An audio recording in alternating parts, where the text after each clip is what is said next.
AP government ప్రపంచంలోనే మొదటి మనుషుల్ని తీసుకెళ్లే డ్రోన్స్ తయారు చేస్తుంది.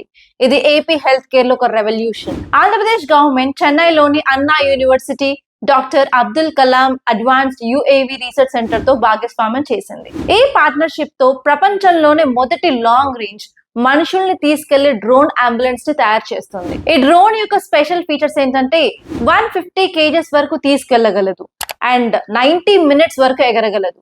అండ్ దీని యొక్క స్పీడ్ వచ్చేసి 50 to 60 km/h.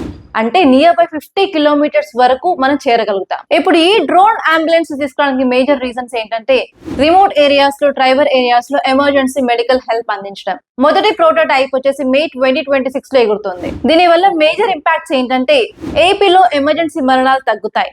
అంతేకాదు రిమోట్ ఏరియాస్ లో మెడికల్ సహాయం అందుతుంది. అలాగే ఏపీ టెక్ అండ్ ఇన్నోవేషన్ లో లీడర్ గా మారుతుంది అండ్ ఇండియా గ్లోబల్ లీడర్ అవుతుంది. ఈ డ్రోన్ అంబులెన్స్ ద్వారా ఏపీలో హెల్త్ కేర్ ఫ్యూచర్ లో బ్రైట్ గా మారుతుంది. దీనిపైన మీ అభిప్రాయాన్ని కమెంట్ లో చెప్పండి. అండ్ ఇలాంటి మరిన్ని కరెంట్ అఫైర్స్ అప్డేట్స్ కోసం మన ఛానల్ సబ్స్క్రైబ్ చేసుకోండి.